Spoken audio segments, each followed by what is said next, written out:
Good afternoon बच्चों, सुन पा रहे हो भी? Yes sir. तो कल हम लोगों ने एक टॉपिक शुरू किया था, इंक्लाइंड प्लेन से एक ऑब्जेक्ट को हम रोल करा देते हैं। एच हमने हाइट ले ली थी इसकी। फिर मैंने क्वेश्चन पूछा था आपसे कि अगर ये प्योर रोलिंग कर रहा है तो एनर्जी कैसे कंजर्व्ड है यहाँ से यहाँ तक, जबकि फ्रिक्शन लग रहा है ना। तो किसी ने सोचा इसके बारे में?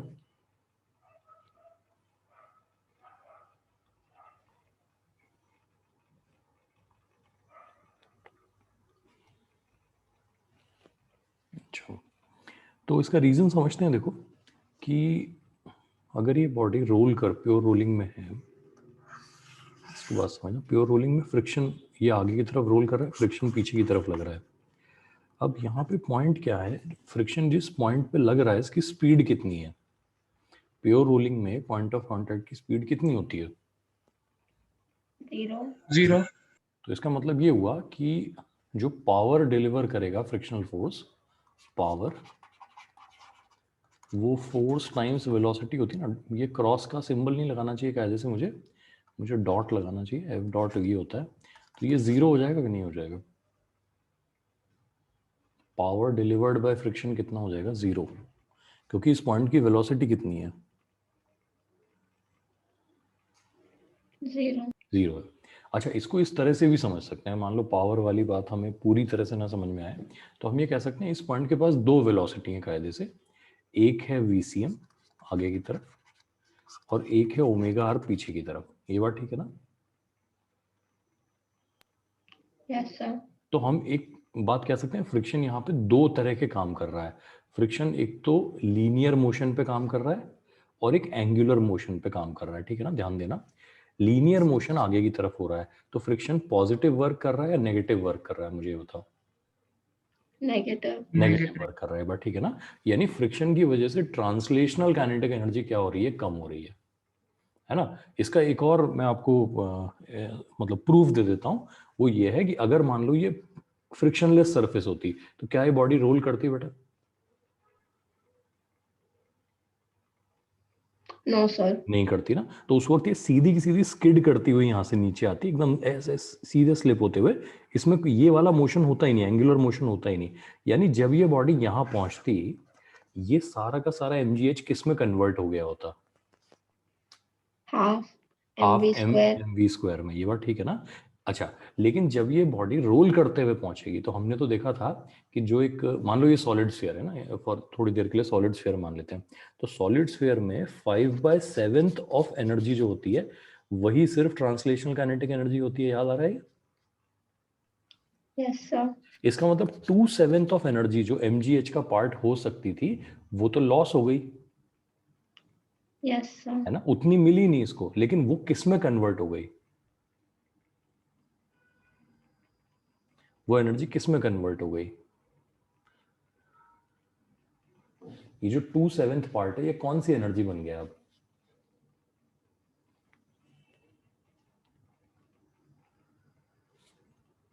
बोलो।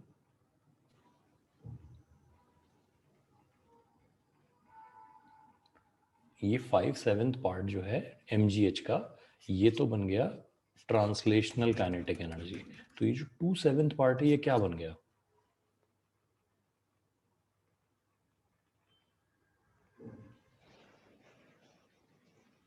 रोटेशनल काइनेटिक एनर्जी बन गया।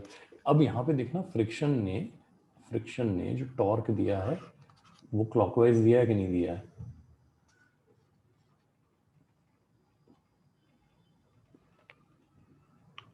Yes sir. इसका मतलब रोटेशनल एनर्जी पे जो वर्क उसने किया है वो तो पॉजिटिव किया है। जिस तरफ टॉर्क वो देना चाहता है उसी तरफ बॉडी रोटेट भी कर रही है। तो इसका मतलब रोटेशनल वर्क जो वो कर रहा है वो तो पॉजिटिव कर रहा है।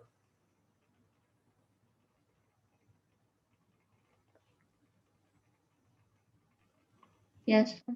इसका मतलब ट्रांसलेशनल एनर्जी पे जो वर्क वो कर रहा है वो नेगेटिव है, रोटेशनल पे जो वर्क कर रहा है वो पॉजिटिव है।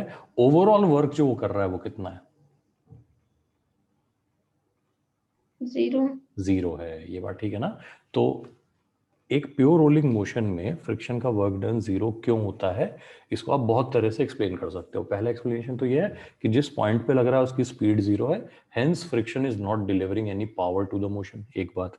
दूसरा, हम ऐसा कह सकते हैं friction is doing negative work on the linear motion, translational motion, and positive work on the rotational motion. और ये दोनों वर्क जो है वो मैग्नीट्यूड में बराबर है, साइन में ऑपोजिट है, तो ओवरऑल वर्क कितना कर रहा है, 0 कर रहा है ना। तो जैसे भी समझ जाए, हमें बात क्लियर हो जानी चाहिए। ठीक है जी, क्या कहते हो?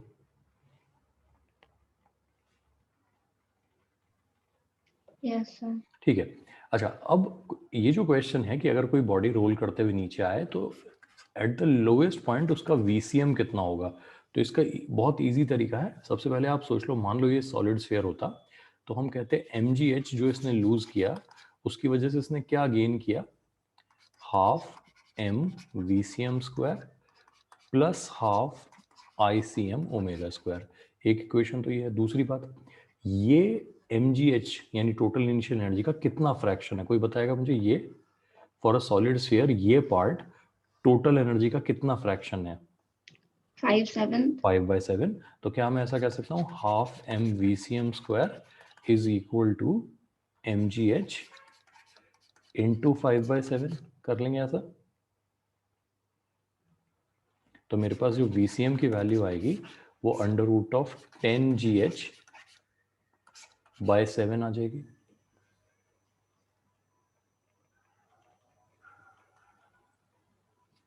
क्या कहते हो? Yes, sir. अच्छा, इसका मतलब हुआ अगर हम ये काम अलग अलग बॉडी के लिए कर लें, जैसे हम यहाँ पे बॉडी लिख देते हैं और यहाँ उसका VCM लिख देते हैं। तो अगर मैं रिंग के लिए लिखता ये, तो यहाँ पे VCM कितना आएगा, अंडर रूट ऑफ कितना GH इंटू कितना, यहाँ से देखो हाफ एम VCM स्क्वायर को यहाँ रिंग के लिए मैं यहाँ पे क्या फैक्टर लगाऊं, हाफ। हाफ, बिल्कुल सही है ना, हाफ लगाऊंगा तो 2 से 2 कैंसिल हो जाएगा, तो मेरे पास कितना आ जाएगा, बोलो?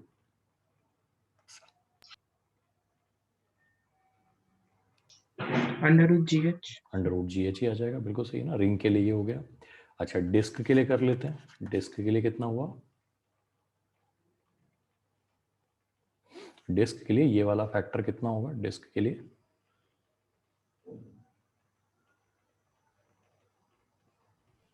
2:3। 2/3। 2/3। 2/3 हुआ। तो यहाँ पर मेरे पास आ जाएगा under root of 4GH/3। Check करते रहना। हॉलो स्फीयर के लिए लिखूंगा तो कितना हो जाएगा ये?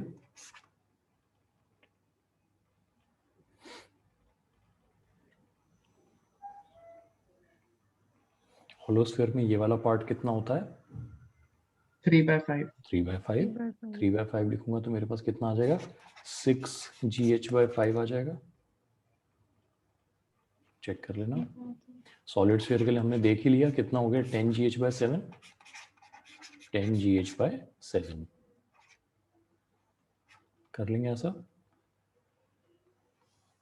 जनरल फॉर्मूला भी लिख लेते हैं। VCM हो जाएगा under root of 2GH upon 1 plus ICM/mr²। ये जनरल फॉर्मूला बन जाएगा। ये हुआ अगर हमने प्रॉपरली डिराइव किया होता यहाँ से, ये वाली इक्वेशन से, ओमेगा को VCM/r लिख के, तो ये फॉर्मूला आ जाता हमारे पास। याद रख लोगे इसको?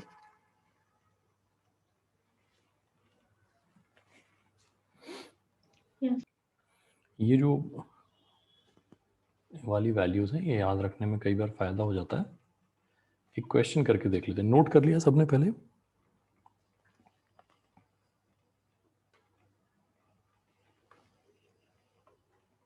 Yes sir. ठीक है, तो एक क्वेश्चन इस पे सॉल्व करके देख लेते हैं। ये अच्छा क्वेश्चन है। ये एक बार मेडिकल के एंट्रेंस में आया था कुछ साल पहले, नीट में। एक इंक्लाइन प्लेन है जिसका इतना पोर्शन जो है, ये वाला पोर्शन जो है ना, ये तो है रफ,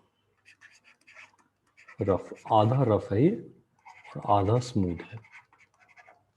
इस पे हमने एक हॉलो स्फीयर को, ध्यान रखना हॉलो स्फीयर है, को हमने रिलीज कर दिया, तो ये ऐसे आएगा नीचे। अच्छा, ये हिस्सा सफिशिएंटली रफ है, तो पहले क्या करेगा, यहां तक Roll. Rolling. रोलिंग करेगा, ये बात ठीक है ना। और उसके बाद जब स्मूथ पे आ जाएगा तो फिर क्या करेगा, Sliding. स्लाइडिंग करेगा। इसका मतलब समझा सकते हो मुझे कि स्मूथ पे आने के बाद क्या होना शुरू हो जाएगा या क्या नहीं होगा, कुछ भी एक्सप्लेन कर सकते हो, चेंज क्या आएगा मोशन में, थोड़ा सा लॉजिकली सोचना। Rotate नहीं होगा since friction नहीं है. बेटा लेकिन रोटेट तो पहले से नहीं कर रहा होगा, जब वो रफ से आया तो रोटेट करता हुआ ही आया होगा ना, हाँ सर. तो रोटेट तो वो पहले से कर रहा है, तो ये कहना तो गलत हो जाएगा अब रोटेट करना बंद कर देगा। बंद तो नहीं करेगा वो रोटेट करना, है ना। और सोचो,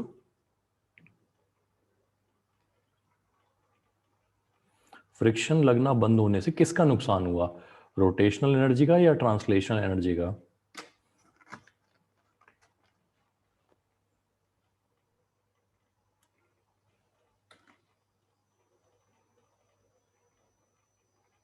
रोटेशनल एनर्जी का। रोटेशनल एनर्जी का नुकसान हुआ है ना, क्योंकि फ्रिक्शन जो उसके लिए पॉजिटिव वर्क कर रहा था अब नहीं कर पाएगा, ये बात ठीक है।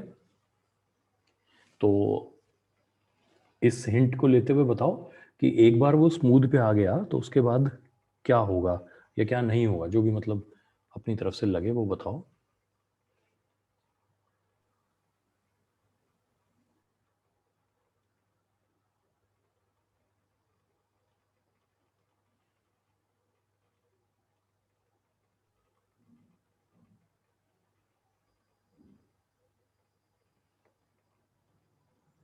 Rotation की speed हाँ, रोटेशन की स्पीड कांस्टेंट ऐसे चाहिए. कांस्टेंट हो जाएगी, वेरी गुड, ये बात ठीक है ना। क्योंकि देखो जो फ्रिक्शन है हमारा, उसके टॉर्क की वजह से ओमेगा बढ़ रहा था, मानते हो इस बात को। तो अब ओमेगा बढ़ना क्या हो जाएगा, बंद हो जाएगा। बंद हो जाएगा, ओमेगा बढ़ना बंद हो गया। इसका मतलब ये हुआ कि यहां से लेके यहां तक सिर्फ कौन सी एनर्जी बढ़ेगी, VC translation. Translational kinetic energy बढ़ेगी, ठीक है ना। तो अब क्वेश्चन ये है कि जब ये लोएस्ट पॉइंट पे पहुंचता है तब ratio of translational kinetic energy to rotational kinetic energy कितना होगा at the lowest point. Translational, ये टोटल नहीं है, ध्यान रखना, मैं TR लिख देता हूँ यहाँ। Translational kinetic energy to rotational kinetic energy कितना होगा, है ना, ये बताना है। करोगे, ट्राई करोगे बेटा इसको एक बार, हॉलो स्फीयर है, ध्यान रखना, ये ट्राई करके देखो, है ना, फिर इसको सॉल्व करना सीख लेते हैं। और जनरली नीट में इतने अच्छे क्वेश्चन नहीं आते, है ना, ये तो यही मेन में भी डाला जा सकता था क्वेश्चन, और वहाँ भी बहुत लोग इसको गलत करके आते, बट कभी कभी आ जाते हैं, नीट में भी अच्छे क्वेश्चन आ जाते हैं।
इसी का आंसर कोई,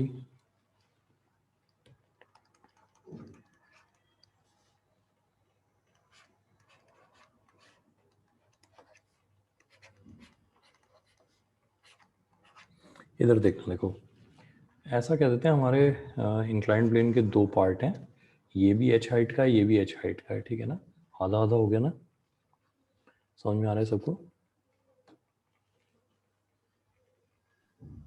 यस सर। अच्छा, अगर ये हॉलोस्फेयर है तो जब ये यहाँ पे आएगा, यहाँ पे, तो जो mgh इसने लूज किया है उसमें से ट्रांसलेशनल पार्ट जो होगा वो mgh का कितना टाइम्स होगा, ये बता दो मुझे कोई।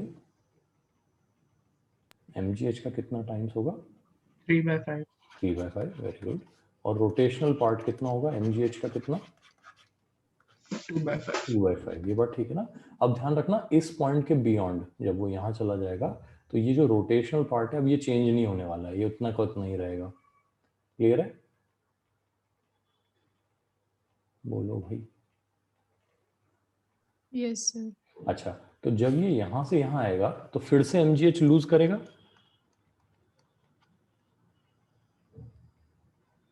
Yes sir. और वो सारा का सारा किस में ऐड हो जाएगा जाके? Translational. हाँ, ट्रांसलेशन में 3 mgh/5 में एक mgh जाके ऐड हो जाएगा। कितना हो गया ये मिला के बताओ?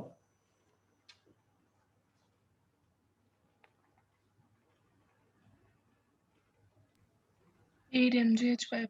8 mgh/5 हो गया। अच्छा, रोटेशनल तो अभी भी उतना ही है जितना था हमारे पास, यानी 2/5 ऑफ mgh। तो जो आंसर है हमारा वो कितना आ गया बता दो?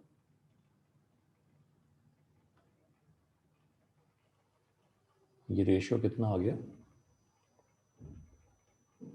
3/2. बेटा? 4 चलिए हाँ 8. 4:1. 4:1. ये आंसर हो गया हमारा।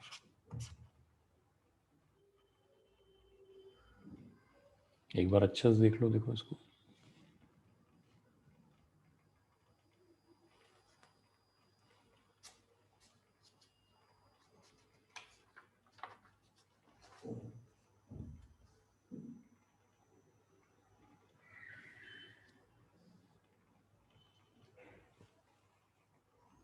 सही है।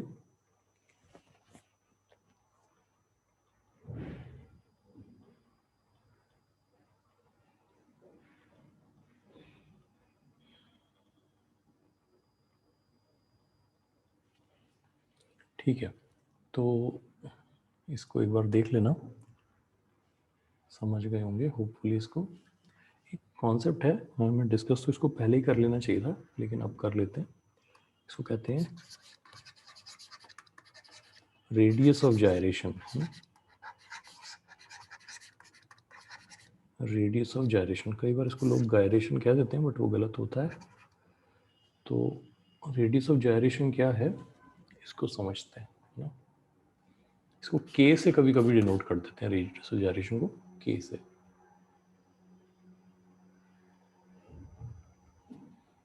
कॉन्सेप्ट क्या है इसका ये समझना। कोई भी रिजिड बॉडी मान लो, कहीं से पास होता हुआ एक एक्सिस मान लो और इस एक्सिस के अबाउट ये बॉडी रोटेट कर रही है ऐसा मान लो, ये बात ठीक है ना। अब ऐसे में इस बॉडी का एक मोमेंट ऑफ इनर्शिया होगा, मानते हो इस बात को? आए? Yes sir. ठीक है, रेडियस ऑफ जायरेशन का कॉन्सेप्ट ये है कि अगर मैं इस बॉडी को एक सिंगल पॉइंट मास से रिप्रेजेंट कर दूं, यानी अगर इसका मास m है तो मैं सारा का सारा मास m कह देता हूं। ध्यान रखना, मैं इसको सेंटर ऑफ मास नहीं कह रहा हूं, मैं सिर्फ ये कह रहा हूं कि if the entire mass is assumed to be constant at a single point, वो सिंगल पॉइंट कितने डिस्टेंस पर हो, है ना, k लिख देते हैं उस डिस्टेंस को, ऐसा हो कि ये जो mk² आए, यानी इस पॉइंट मास का मोमेंट ऑफ इनर्शिया, वो उसी i के बराबर आ जाए जो पूरी बॉडी का हुआ करता था।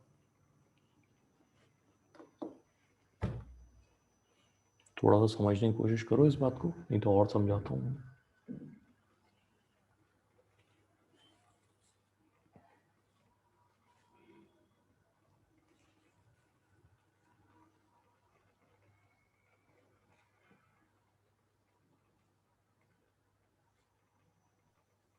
सर लेकिन वो सेंटर ऑफ मास नहीं होना चाहिए।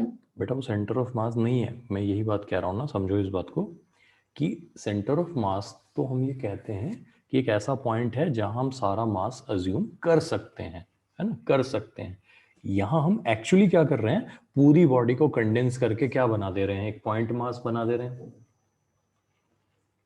Yes, sir. ठीक है, अब उस पॉइंट मास को एक्सिस से कितना दूर रखूं, उस पॉइंट मास को एक्सिस से कितना दूर रखूं कि उस पॉइंट मास का मोमेंट ऑफ इनर्शिया उतना ही आए उस एक्सिस के अबाउट जितना उस रिजिड बॉडी का आया करता था। ठीक है ना।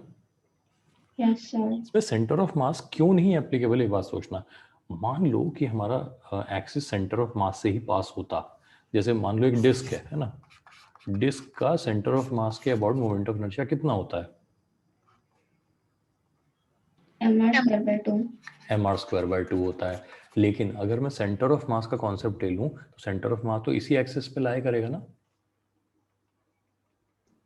Yes, sir. तो पूरा मास अगर मैं सेंटर ऑफ मास पे रख दूं तो मोमेंट ऑफ इनर्शिया कितना आएगा बताओ मेरा, 0. 0 आएगा। तो वो तो कॉन्सेप्ट गलत हो जाएगा ना फिर। Yes, sir. ठीक है, तो यहां हम क्या कह रहे हैं, हम कह रहे हैं कि डिस्क का radius of gyration about the central axis कितना होता है। तो आपने कहा कि मान लो इसको हम k कह देते हैं, तो मैं इसको mk² लिख देता हूं। तो देखो मेरे पास k बराबर r/√2 आया कि नहीं आया।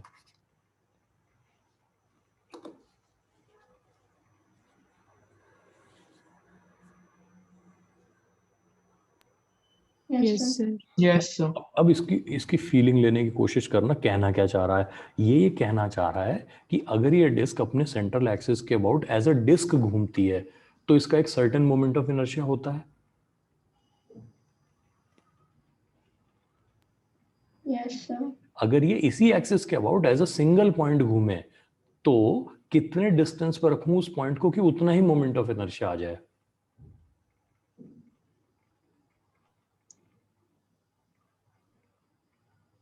r/√2।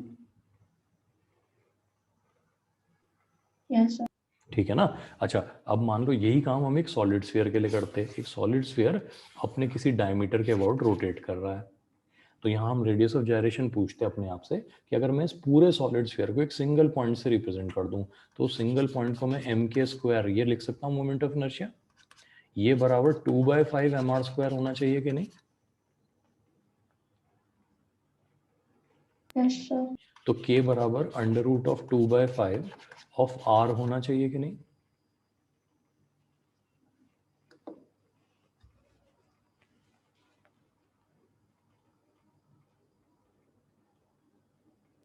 Yes. ठीक है, मेरी बात समझ रहे हो। Yes, sir. तो डिफाइन कर लें एक बार रेडियस ऑफ जायरेशन को, ताकि अगर मान लो कोई पूछ ले तो डेफिनेशन लिख पाए हम। Yes, sir. लिखो जरा।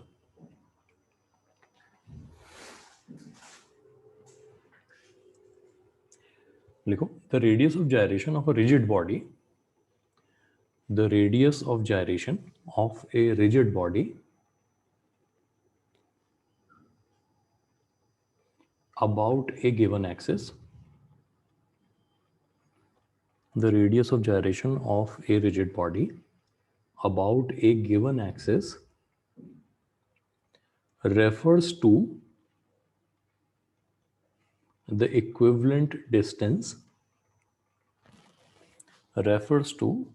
equivalent distance at which if a point mass having mass equal to the rigid body is placed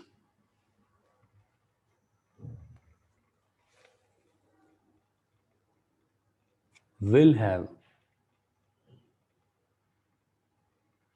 the same moment of inertia as that of the rigid body.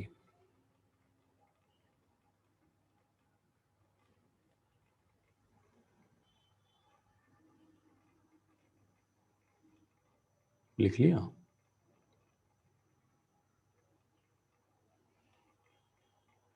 Yes, sir. एक बार कोई भी एक व्यक्ति repeat कर दो इसको।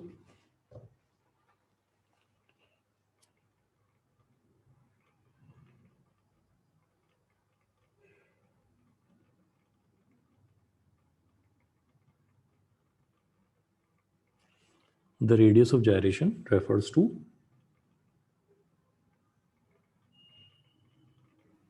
The equivalent distance at which a point mass having mass equal to the rigid body is placed will have the same moment of inertia as that of the rigid body. बिल्कुल, है ना, कि अगर हम एक रिजिड बॉडी को replace कर दें एक सिंगल पॉइंट मास से जिसका मास बॉडी के बराबर हो, तो उसका मोमेंट ऑफ इनर्शिया उसी एक्सिस के अबाउट उतना ही आना चाहिए जितना उस रिजिड बॉडी का था। तो उस इक्विवेलेंट डिस्टेंस को हम लोग क्या कहते हैं? रेडियस ऑफ जायरेशन कहते हैं। समझ गए बात? Yes. ठीक है ना। तो एक बार हम ये k का कॉन्सेप्ट, रेडियस ऑफ जायरेशन का कॉन्सेप्ट जान जाएंगे तो बहुत सारे फार्मूला जो हमने पहले यूज किए थे ना, जैसे अभी हमारा एक फार्मूला आया था VCM equal to under root of 2GH upon, यहाँ पे हम लिख देते हैं 1 plus ICM by MR square, ICM by MR square. उल्टा तो नहीं लिख दिया था हमने? ICM बाय MR स्क्वायर ही लिखा है, बिल्कुल सही। तो ये हमने लिखा ICM बाय MR स्क्वायर। तो ICM को MK स्क्वायर कह सकता हूँ क्या मैं? इसको MK स्क्वायर से रिप्लेस कर सकते हैं क्या?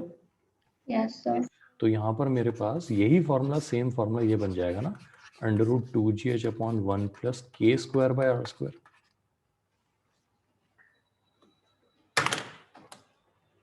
नहीं बन जाएगा? बस इसमें हालांकि इसको अलग से याद रखने की ज़रूरत नहीं होती है, ठीक है ना, इतना भी याद रख लेते हैं तो बहुत हो जाता है, ठीक है जी। बट कभी कभी बुक्स में लिख देते हैं तो हमें पता होना चाहिए।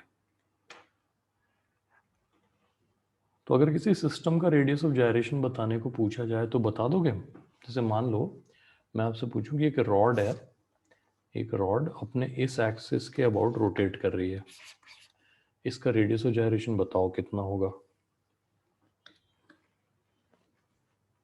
बता दो भाई।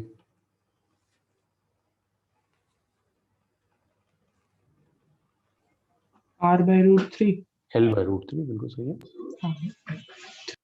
सही है ना? ठीक है, तो ये कॉन्सेप्ट समझ गए? Yes, sir. आगे बढ़ते हैं।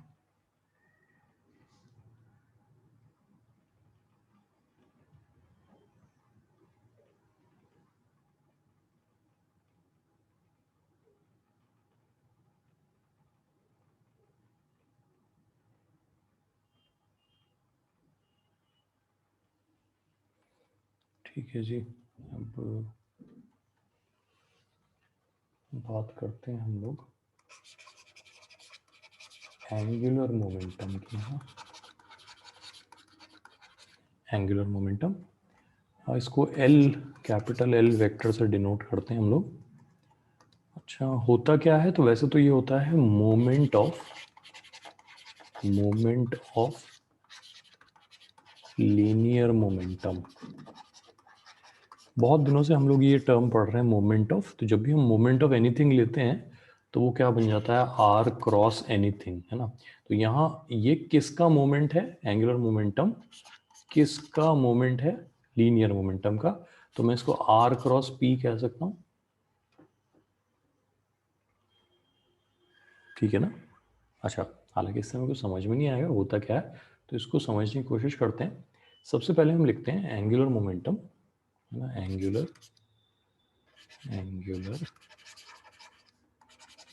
Momentum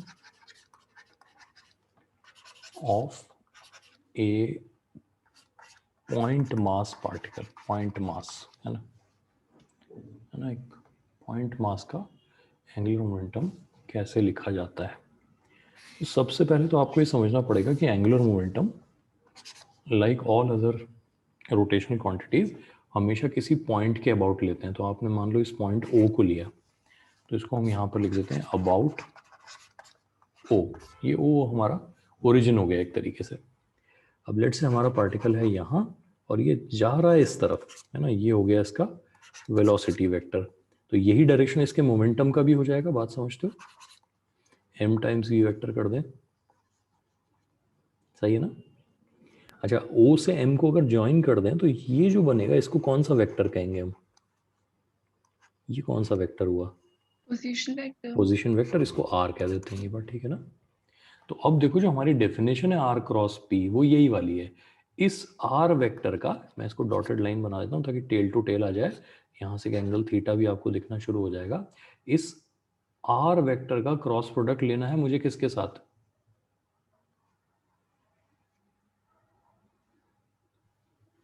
linear momentum. हाँ, मोमेंटम के साथ, linear momentum M V vector के साथ कह दो या पी वेक्टर कह दो, ठीक है ना? तो मेरे पास जो एल वेक्टर है वो इनका क्रॉस प्रोडक्ट है, किसका? R vector cross M V vector.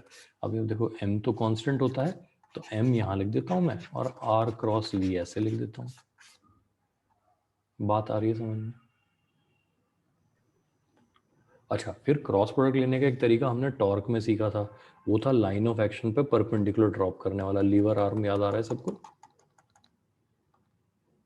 देखो ये लाइन ऑफ एक्शन हुआ, लीनियर मोमेंटम का लाइन ऑफ एक्शन, इस पे हम O से परपेंडिकुलर ड्रॉप कर देते हैं ऐसे। देखो ये परपेंडिकुलर ड्रॉप कर दिया, ये एंगल थीटा है तो ये वाला एंगल भी थीटा है। हाँ बोलो। Yes, sir. ये लेंथ बता दो कितनी हो जाएगी? ये इस राइट एंगल ट्राइंगल में ये थीटा है, ये 90 डिग्री है, हाइपोटेन्यूज हो गया, तो R ये length sin theta. R sine theta, बिल्कुल सही है। तो हमारे पास देखो यही चीज जो आएगी ये m v r sine theta आ जाएगी कि नहीं आ जाएगी? अगर सिर्फ मॉड्यूलस की बात कर रहे होते मैग्नीट्यूड की तो इतना लिख सकते थे कि नहीं? Yes sir. तो हमने एम वी यानी कि मैग्नीट्यूड ऑफ लीनियर मोमेंटम को लीवर आर्म यानी कि आर साइन थीटा से मल्टीप्लाई कर दिया, तो हमें किसका मैग्नीट्यूड मिल गया? एंगुलर मोमेंटम का मैग्नीट्यूड मिल गया। बात समझ में आ रही है?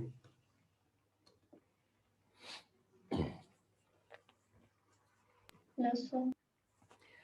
तो जो प्रोसेस है एक पॉइंट मास पार्टिकल का एंगुलर मोमेंटम बताने का, वो हम समझ लेते हैं कि जो पार्टिकल है उसका मोमेंटम वेक्टर नोट कर लो, किधर है? कर लिया नोट सबने?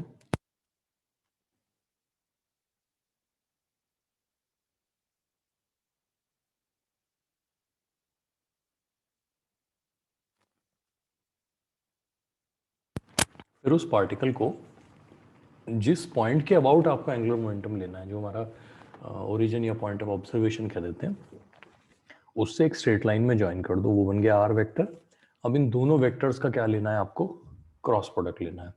अच्छा, अगर cross product I cap J cap वाला है तो इजी है, कर लेते हो क्रॉस प्रोडक्ट। मान लो हमारा मोमेंटम वेक्टर है 3i माइनस जे प्लस 2k और हमारा आर वेक्टर है माइनस आई प्लस जे प्लस के, लेट्स से ऐसा है।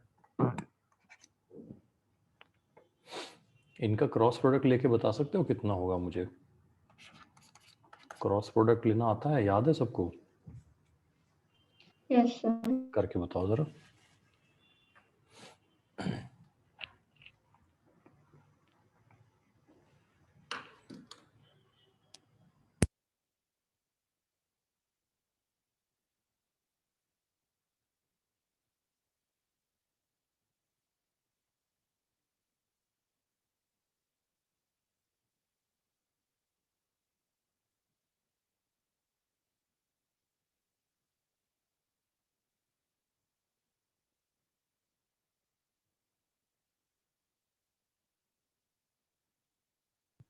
Sir, 0?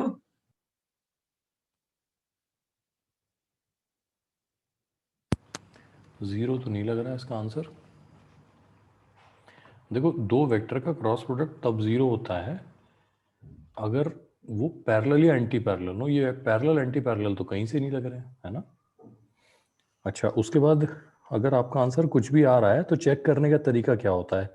जो क्रॉस प्रोडक्ट करने पे वेक्टर आए वो बाकी दोनों वेक्टर्स के परपेंडिकुलर होना चाहिए, है कि नहीं है? तो उससे आपका डॉट प्रोडक्ट बाकी दोनों से जीरो आना चाहिए।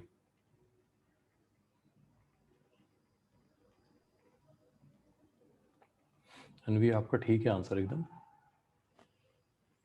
ये आंसर दिया आपने -3i -5j + 2k, बिल्कुल ये सही है।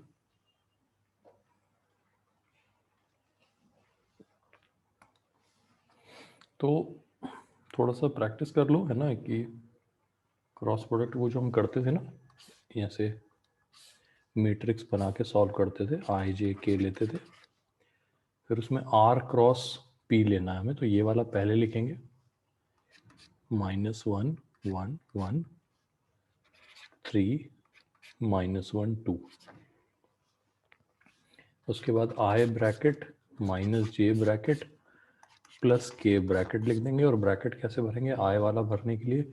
ये हुआ 3, ये हुआ -1, सॉरी ये हुआ 2, ये हुआ -1, तो 2 - 1 -1 3 हो गया। सही है ना? हाँ अनवी, आपके आंसर में इसका मतलब ये वाले पार्ट आपने p क्रॉस r कर दिया है instead of r cross p करने के। तो यहाँ प्लस आएगा, यहाँ प्लस आएगा, यहाँ माइनस आएगा। एनीवे j वाला पढ़ते हैं। देखो ये j वाला हुआ तो ये हुआ -2, ये हुआ -3, तो ये हो जाएगा -5, तो ये +5 बन जाएगा। k वाला भरने के लिए ये हुआ 1 और ये हुआ 3, तो ये -2 आ जाएगा। ये हो गया हमारा सॉल्यूशन। एनीवे तो ये तो वो क्रॉस प्रोडक्ट करने से, है ना। अदरवाइज अगर डायग्राम बना रखा हो तो आप परपेंडिकुलर डिस्टेंस वाला काम भी कर सकते हो। जहाँ पे आपको ड्रॉ करके दिख रहा हो वहाँ पे ये कर सकते हैं। अब यहाँ पे एक बात देखना कि जो डायरेक्शन है एंगुलर मोमेंटम का, डायरेक्शन ऑफ एंगुलर मोमेंटम, है ना, तो वो डायरेक्शन आपको वैसे ही समझना पड़ेगा जैसे क्रॉस प्रोडक्ट का समझते थे।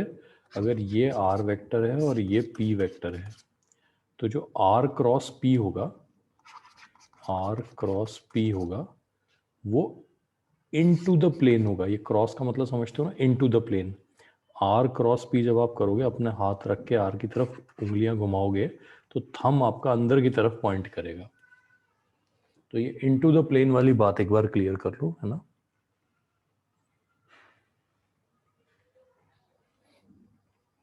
समझ आ रही है बात?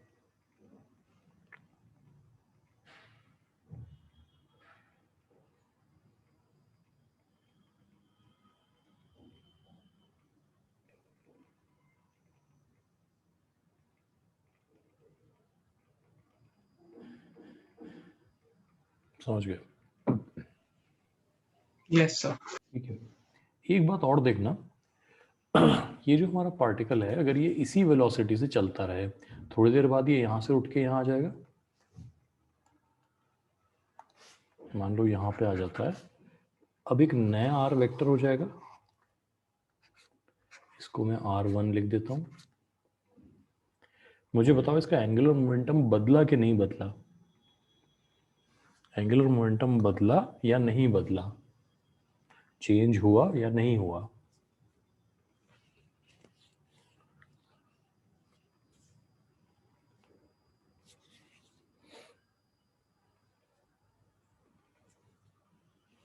कोई भी?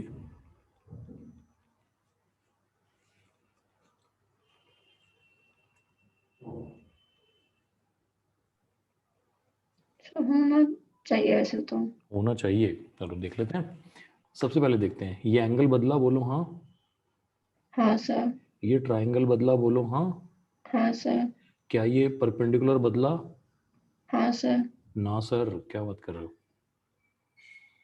अरे चाहे ये वाला ट्राइंगल देखो, चाहे ये वाला ट्राइंगल देखो, लीवर आर्म की लेंथ तो उतनी की उतनी आ रही है। हाँ सर ठीक है, गॉट इट। सही है ना? हाँ, तो इसका मतलब ये हुआ कि जो एंगुलर मोमेंटम का मैग्नीट्यूड आएगा वो दोनों केस में सेम नहीं आएगा। Yes sir. इसका मतलब आर बदल गया, थीटा बदल गया, क्या नहीं बदला? R sine theta.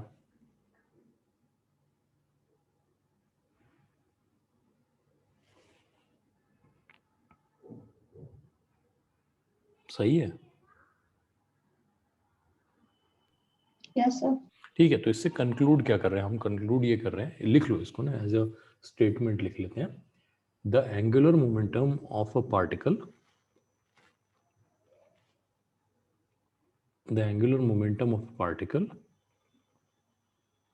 moving with constant velocity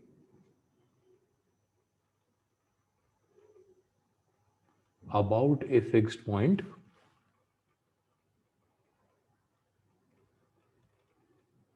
remains constant.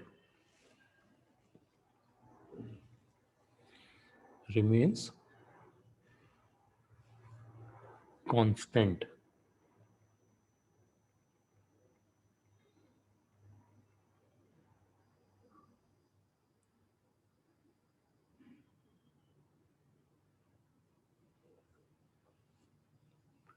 लिख लिया।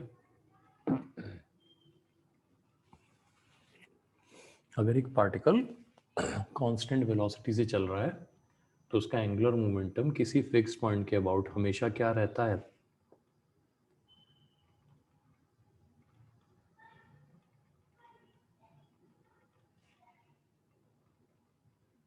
constant.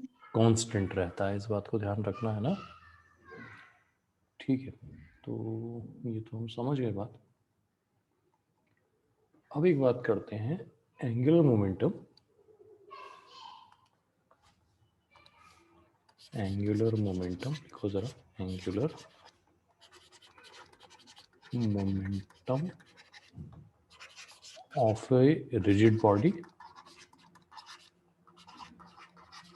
इसमें ब्रैकेट में लिख लेना प्योर रोटेशन, यानी अगर एक बॉडी प्योर रोटेशनल मोशन में है, जैसे मान लो ये रिजिड बॉडी है, ये एक्सिस है, ये एक्सिस है, और इसके अबाउट बॉडी सिर्फ ओमेगा से घूम रही है, और हमें किसी ने कहा इस पूरी बॉडी का एंगुलर मोमेंटम बताओ। अच्छा, पॉइंट का तो एंगुलर मोमेंटम बताना आता ही है हमें, तो हमने एक सिंगल पॉइंट ले लिया, छोटा सा मास डीएम कह देते हैं, इस डिस्टेंस को आर ले लेते हैं, ये परपेंडिकुलर होना चाहिए, बस ये ध्यान रखना। ये पॉइंट सर्कल में घूम रहा है, ये हम जानते ही हैं। इसकी वेलोसिटी जो है वो टेंजेंशियल डायरेक्शन में है और ओमेगा आर है, ये भी हम जानते हैं। यहाँ तक कोई दिक्कत हो समझने में तो बताओ।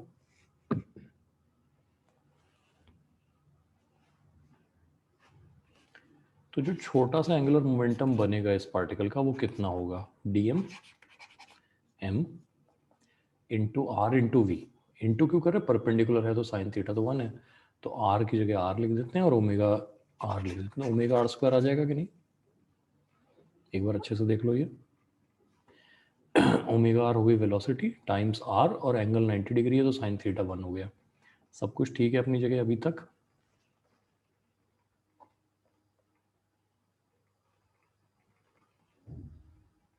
Yes, sir. अगर एल वेक्टर पूरा चाहिए होगा तो मुझे इंटीग्रेट करना पड़ेगा, ये आ जाएगा, देखो इससे फेमिलियर हो आप, ये क्या होता है?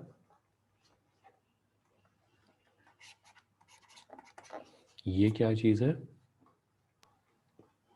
Moment of inertia. Moment of inertia. तो ये बन गया आई ओमेगा, नोट कर लो इसको।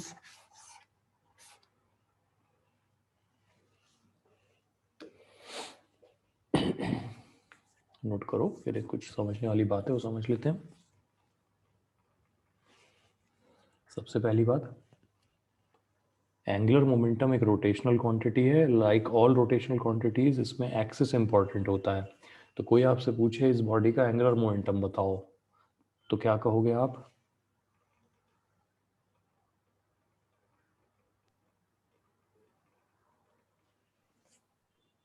अरे, किसी ने आपसे पूछा इस बॉडी का एंगुलर मोमेंटम बताओ, क्या कहोगे? किस एक्सिस के अबाउट? किस एक्सिस के अबाउट है ये तो बताओ। हाँ, समझ गए ना। तो सबसे पहले आप एक्सिस पूछोगे, तो जब तक एक्सिस स्पेसिफाइड नहीं होगा एंगुलर मोमेंटम क्या है, ये क्वेश्चन ही गलत है ना, इनकम्प्लीट क्वेश्चन है। तो एक्सिस अगर पता है तो उसी एक्सिस के अबाउट आई लेना है, टाइम्स ओमेगा करना है, तो आई टाइम्स ओमेगा हमारा एल बन जाएगा। करके देख लेते हैं। एक डिस्क इस एक्सिस के अबाउट रोटेट कर रही है,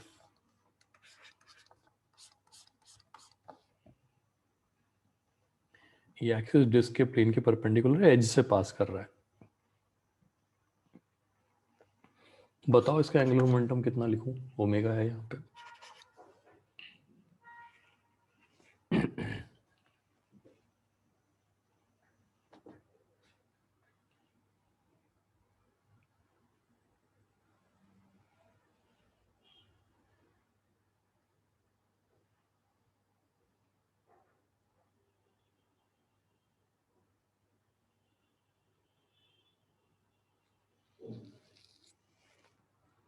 बोलो भाई।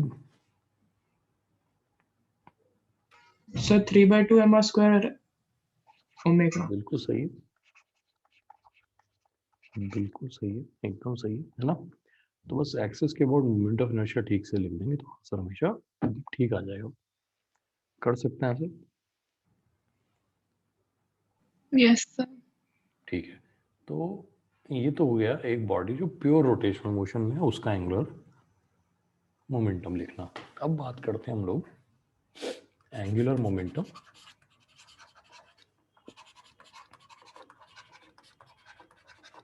Of a body in rolling motion. Rolling motion में हो, अच्छा किसके about? About the point of contact, about the point of contact. अगर एक बॉडी रोलिंग मोशन में है तो पहले बॉडी बना लेते हैं। ये रोलिंग मोशन में है, ऐसे VCM से चल रही है, ओमेगा से रोटेट कर रही है। पॉइंट ऑफ कांटेक्ट के अबाउट हमें इसका एंगुलर मोमेंटम बताना है। तो यहाँ पे दो तरीके से आप सोच सकते हो। एक तो आप सोच सकते हो कि ये पूरी की पूरी बॉडी क्या कर रही है, ऐसे ट्रांसलेट कर रही है, हर पॉइंट आगे की तरफ जा रहा है। हाँ बोलो, हाँ बोलो, हाँ बोलो। Yes, sir. ठीक है ना। तो वो जो पूरी की पूरी बॉडी आगे की तरफ जा रही है उसकी वजह से हम एक एंगुलर मोमेंटम लिख देते हैं, वो हो जाएगा m VCM R। अच्छा यहाँ क्रॉस क्रॉस प्रोडक्ट क्यों नहीं आया वो समझता हूँ। देखो ये VCM है, ये R है, आपस में परपेंडिकुलर है दोनों की, नहीं है?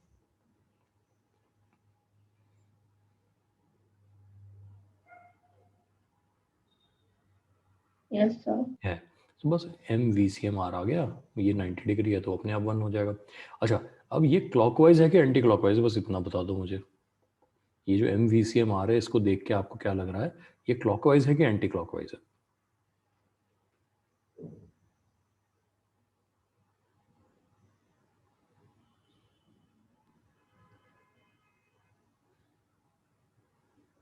Anti-clockwise. बेटा क्लॉकवाइज हुआ ना। देखो ये R वेक्टर ऐसे जा रहा है ऊपर की तरफ, VCM वेक्टर राइट की तरफ जा रहा है। तो जब आप ऐसे क्रॉस प्रोडक्ट लोगे तो क्लॉकवाइज घूमेगा ना, R वेक्टर से VCM वेक्टर की तरफ। ये पॉइंट ऑफ कांटेक्ट है, इसके अबाउट ले रहे हो आप, ये ध्यान रखना। R वेक्टर ऊपर की तरफ पॉइंट कर रहा है, सही है? हम्म। Yes, sir. तो एक तो हुआ हमारे पास ये पार्ट जो सिर्फ चलने की वजह से है, दूसरा घूमने की वजह से है, उसको हम लिख देते हैं ICM ओमेगा। भाई घूम तो अपने एक्सिस के अबाउट रहा है ना, सेंटर के अबाउट, तो ICM ओमेगा नोट कर लो इसको।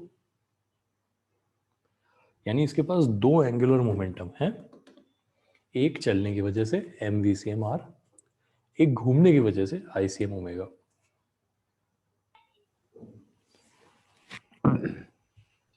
सर एक्सिस क्या है मतलब? ऐसा देखो एक्सिस तो वो है जो सेंटर से पास हो रहा है ना। तो हमने उसके बाद आई देखो ICM लिखा है इसलिए।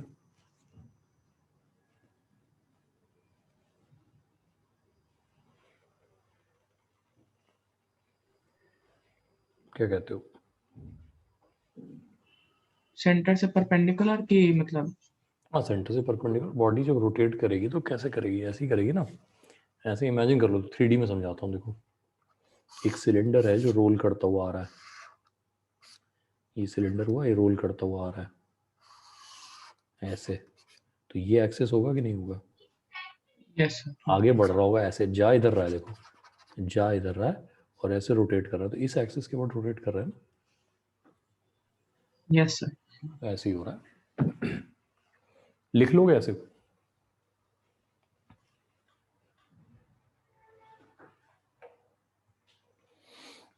अच्छा ये बताओ मुझे, कभी आपने ये ऐसा होते देखा है?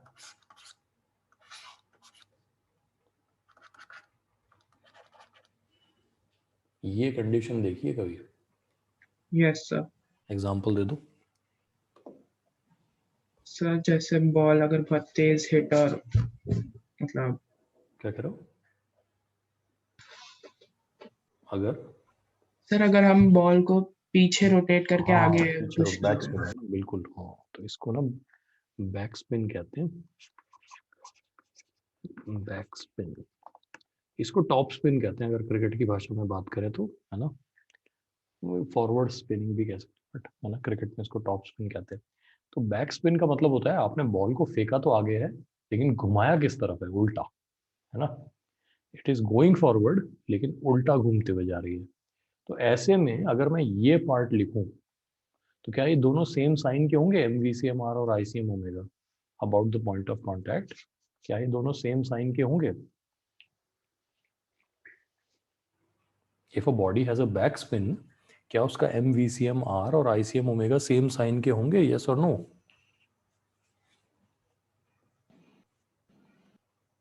No, sir. नो नहीं होंगे। तो उस केस में हम प्लस माइनस कैसे डिसाइड करेंगे? जो ज्यादा होगा उसको प्लस कह देंगे, जो कम होगा उसको माइनस कह देंगे। ये बात समझना है ना। हम ये नहीं कह रहे हैं कि हम एंटी क्लॉकवाइज को हमेशा माइनस कहेंगे, नहीं। हमें कह रहे हैं जो बड़ा है वो पॉजिटिव है, जो छोटा है वो नेगेटिव है। समझ पा रहे हो कुछ कुछ बात?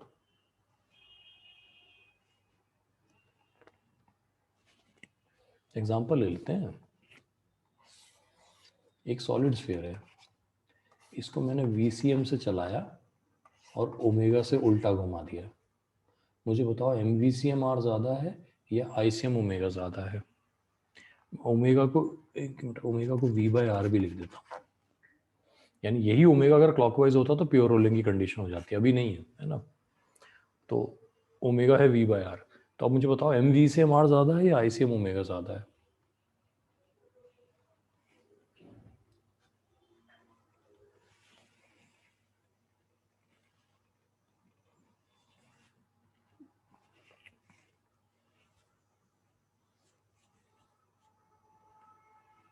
कोई भी।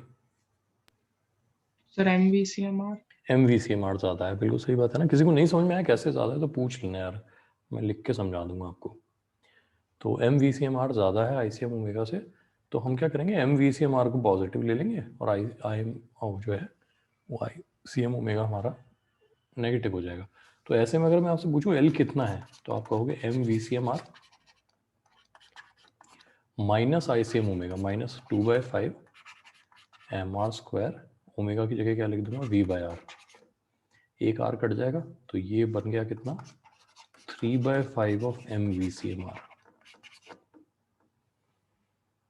कर लोगे काम? ये सब आगे काम आना है, इसलिए मैं पहले से आपको रेडी कर दे रहा हूँ इसके लिए कि ये सारी चीज़ें आगे जो हम कॉन्सेप्ट पढ़ेंगे उनमें काम आनी है।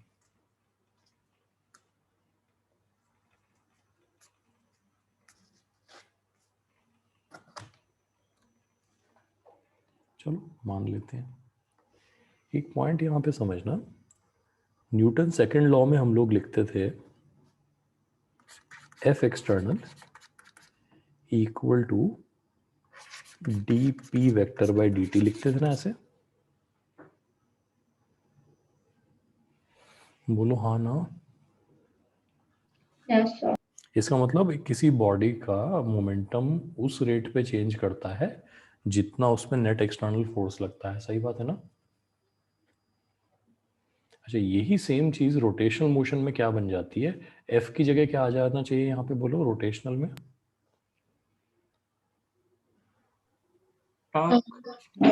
External torque. और P की जगह क्या आ जाना चाहिए, मोमेंटम L. L आ जाना चाहिए, dL/dt। ये बात समझ रहे हो कि नहीं? सही बात है।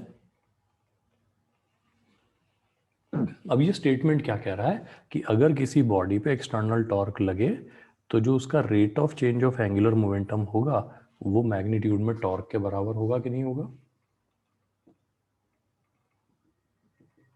Yes, sir. Plus angular momentum उसी डायरेक्शन में चेंज करेगा जिस डायरेक्शन में टॉर्क लगा है। यानी अगर क्लॉकवाइज टॉर्क लगा है तो एंगुलर मोमेंटम क्लॉकवाइज होगा। नहीं, क्लॉकवाइज होगा नहीं बेटा, क्लॉकवाइज डायरेक्शन में बढ़ेगा। ठीक है ना, समझना। मान लो पहले से क्लॉकवाइज है तो बढ़ जाएगा कम हो जाएगा? बढ़ेगा। बढ़ेगा। और पहले से एंटी क्लॉकवाइज है तो क्या हो जाएगा? कम कम होने लगेगा एक बार, ठीक है ना, क्योंकि वो क्लॉकवाइज डायरेक्शन में मोमेंटम उसमें ऐड कर रहा है। बात समझ में आ रही है? अच्छा, फिर किसी को याद है इस क्वांटिटी को हम लोग क्या कहते थे? ये क्वांटिटी क्या कहलाती थी? इम्पल्स। इम्पल्स, लीनियर इम्पल्स है ना, इम्पल्स। तो अब गैस करो ये क्वांटिटी क्या कहलाएगी?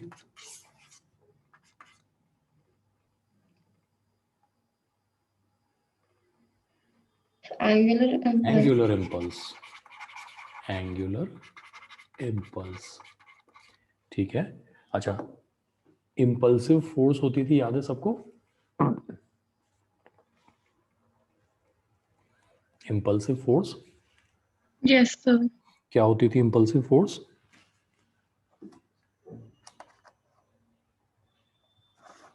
एक ऐसी फोर्स जो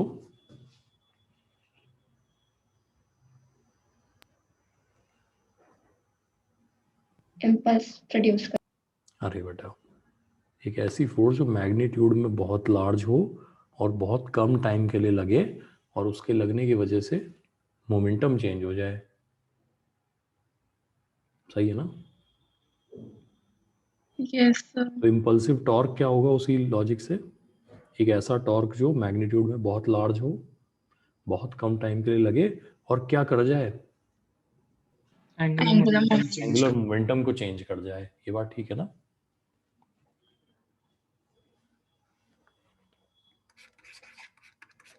बिलियर्ड या पूल नाम का एक गेम होता है, सुना है आपने?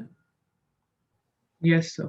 अच्छा, उसमें जो बॉल होती है उसको एक डंडे से हिट करते हैं, इसको क्यू कहते हैं। Yes sir. ये क्यू इस बॉल पे फोर्स लगाता है या impulsive force? Impulsive force. Impulsive force. अच्छा, ये जो इम्पल्सिव फोर्स है ये ऑफ सेंटर लगाया गया है। ऑफ सेंटर समझ रहे हो? सेंटर से हटके। Yes, sir. तो ये सेंटर के अबाउट एक इम्पल्सिव टॉर्क भी देगा। बात समझ रहे हो? Yes sir. इसका मतलब जब ये बॉल चलना शुरू करेगी तो न सिर्फ चलेगी बल्कि साथ साथ क्या करेगी? घूमेगी। क्लॉकवाइज घूमेगी। ये बात समझ रहे हो ना?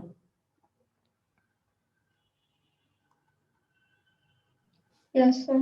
अगर हमने इस क्यू को ऐसे हिट किया होता,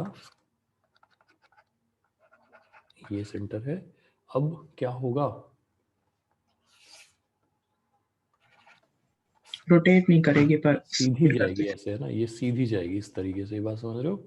इस बार क्या नहीं मिला इसको?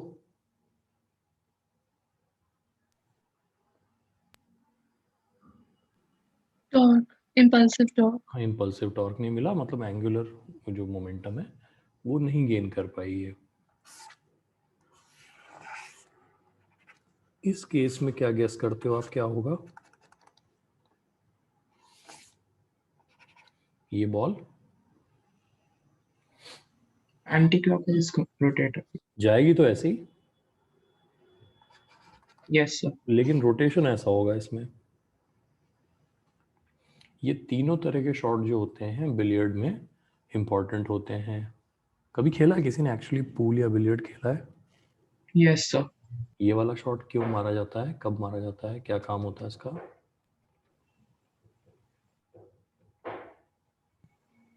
सर मतलब जब दूसरे बॉल से हिट करके पॉट में ना चली जाए या स्पीड और तेज हो जाएगी लगते ही। नहीं तो मतलब अगर हम चाहते हैं कि बॉल टकराने के बाद और आगे ना जाए तो क्या ये सही शॉट है? नो सर, नहीं, ये और आगे जाएगी। और आगे जाएगी ना। तो मतलब ऐसा हो कि हमें क्या चाहिए हो कि हमारी बॉल जो टारगेट बॉल है उसको हिट करने के बाद कंटिन्यू करे, मोशन आगे जाए, तो हम ये वाला मोशन लेते हैं।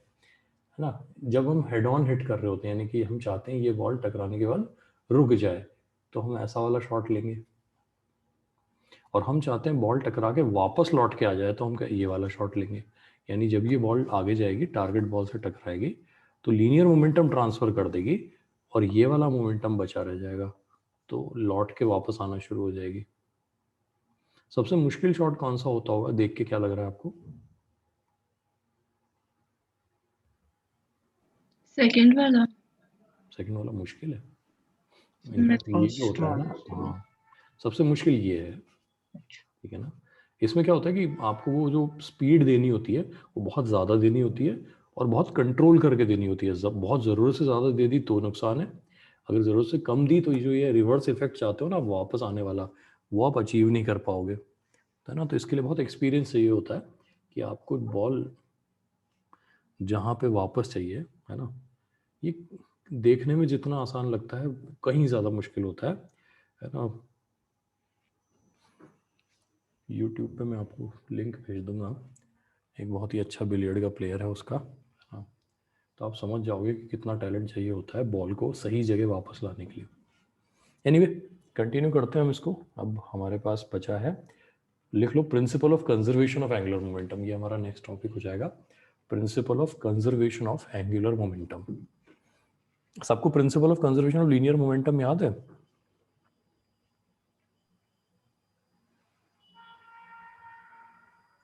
सर मैं लीव कर रहा हूँ, दूसरी क्लास में स्टार्ट हो ठीक रही है, है। ठीक है, बस हम भी खत्म ही कर रहे हैं यार इसको, है ना, इसको कंटिन्यू करते हैं फिर, है ना।